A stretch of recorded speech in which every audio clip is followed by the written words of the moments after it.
Bismillahirrahmanirrahim.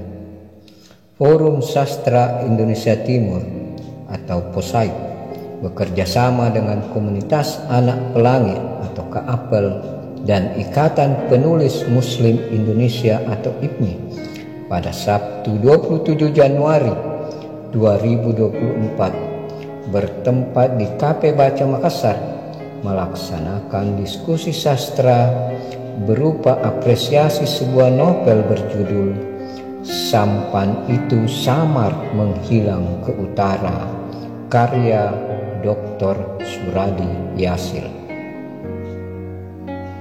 Diskusi sastra tersebut menampilkan dua pembicara, masing-masing Ishakim, seorang pemerhati sastra dan dramawan, kemudian Dr. Syafruddin Muhtamar, seorang akademisi dan pemerhati sastra. Sebagai moderator adalah Ilyas Ibrahim Husain, seorang cerpenis. Hadir dalam diskusi ini sejumlah pemerhati sastra, akademisi, sastrawan, dan wartawan.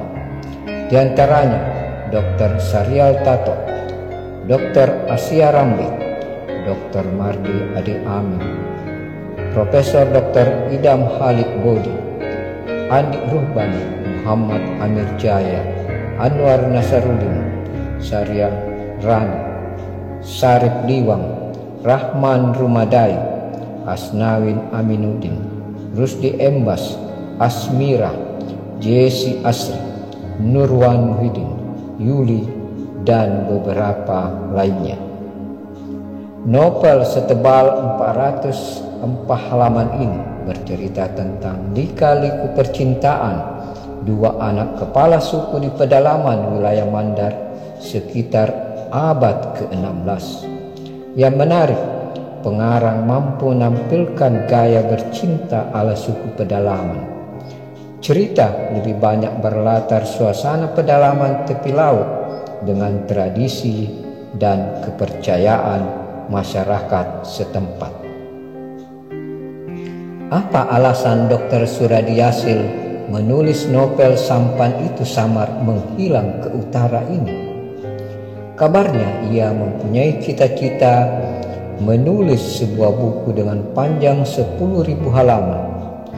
Mungkinkah novel ini sebagai bagian dari wujud cita-citanya? Mari kita dengarkan sendiri pengakuan Dr. Suradi Yasil. Ya, saya yang sudah blog ini sudah menulis 19 tahun. Dan saya harus menulis karena permohonan saya kepada Allah Subhanahu wa Ta'ala ya Allah.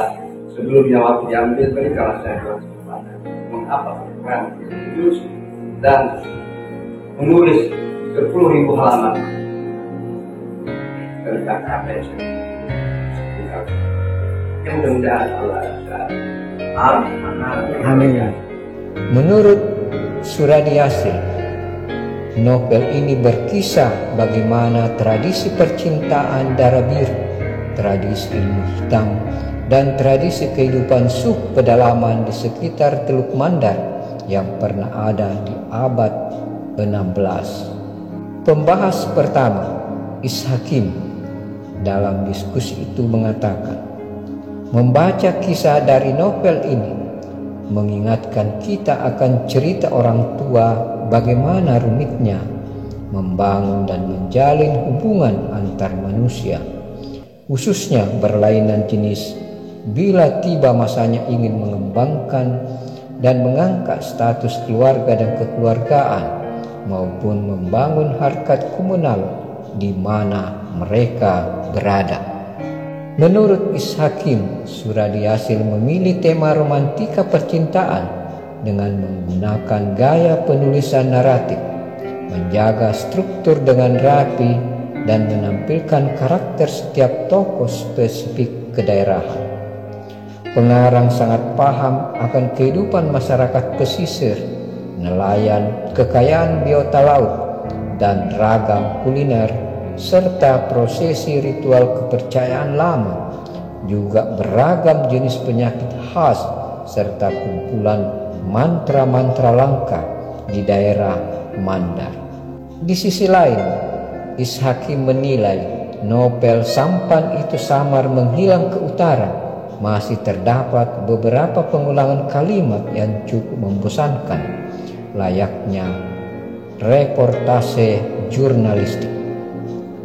Demikian pula penggambaran latar belakang peristiwa kurang detail, khususnya suasana abad ke-16, baik pengaruh internal maupun eksternal.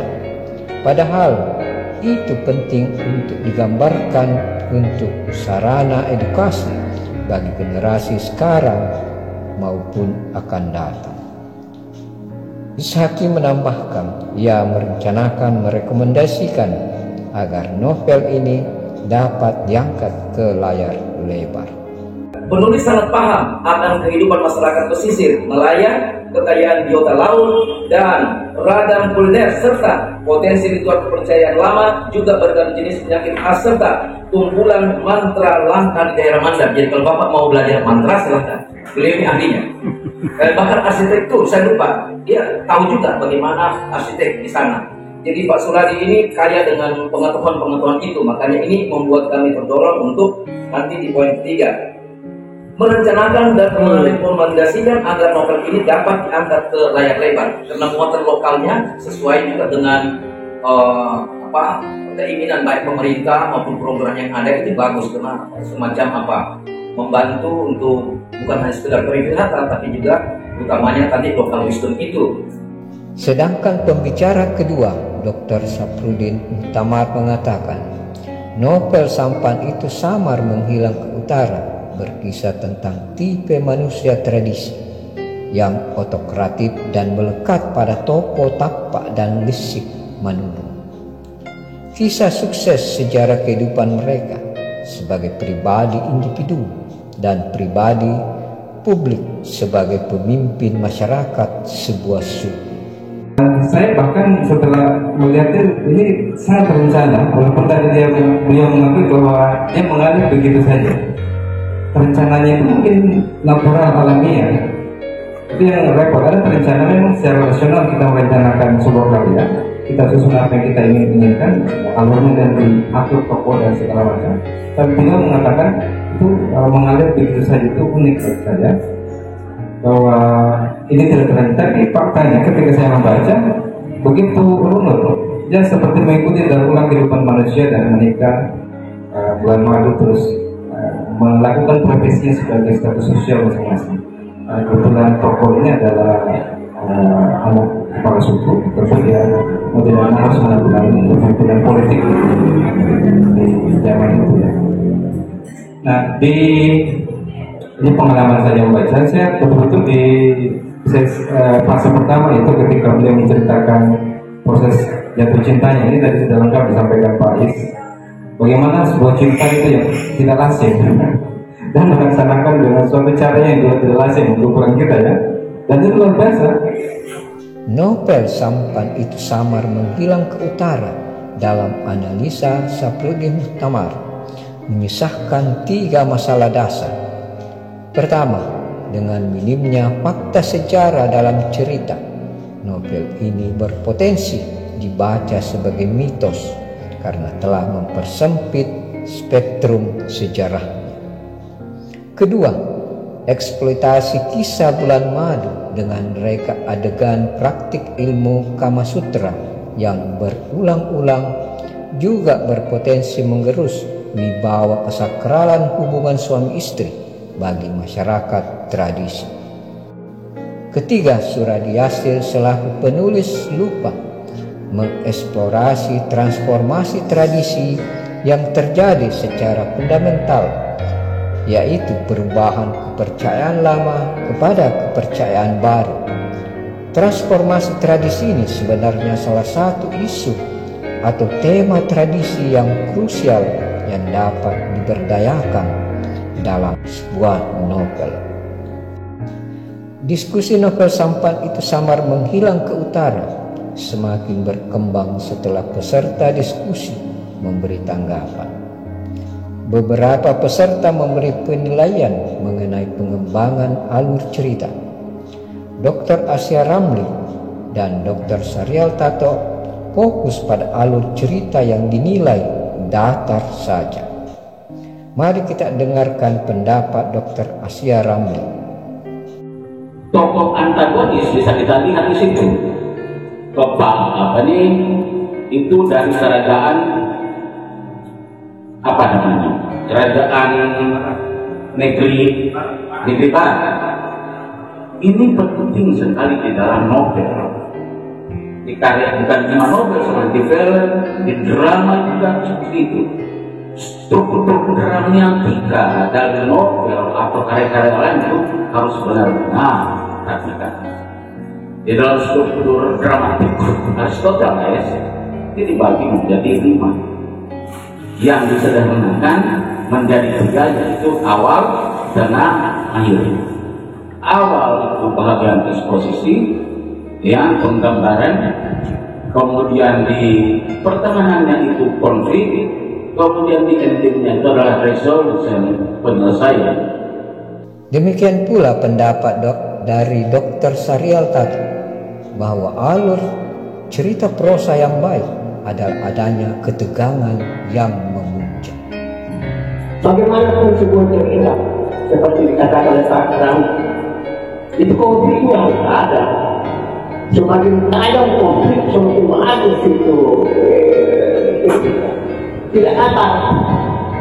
Dan konflik itu tidak boleh atas. Karena namanya konflik, dia harus menaik terus. Alur cerita itu harus naik. Tiba pada puncak. Ya, tiba pada puncak. Di puncak itu ada 2 kejadian. Mungkin dia happy ending, mungkin saja tidak happy ending. Sedangkan dari Profesor Dr. Idham Khalid dan Dr. Mardi Adi Armin menilai, dengan membaca novel ini akan menambah wawasan mengenai budaya masa lalu pra-Islam masyarakat di sekitar Teluk Mandar. Sedangkan penanya Jesse Asri cenderung ingin tahu bahasa simbolik judul yang ditawarkan pengarang untuk menggait pembacaan. Dari diskusi novel Sampan Itu Samar Menghilang ke Utara, ada beberapa kesimpulan yang bisa diperoleh. Pertama, novel ini berkisah tradisi masa lalu masyarakat Teluk Mandar pra-Islam. Kedua, novel ini berada di persimpangan apakah masuk kategori antara histori sastra atau romantisme. Ketiga, dari beberapa karya prosa yang ditulis Dr. Suradi Yasin, ia cenderung masuk pengarang beraliran romantisme natural. Demikian hasil diskusi sastra buku novel Sampan Itu Samar Menghilang ke Utara karya Dr. Suradi Yasin. Semoga bermanfaat.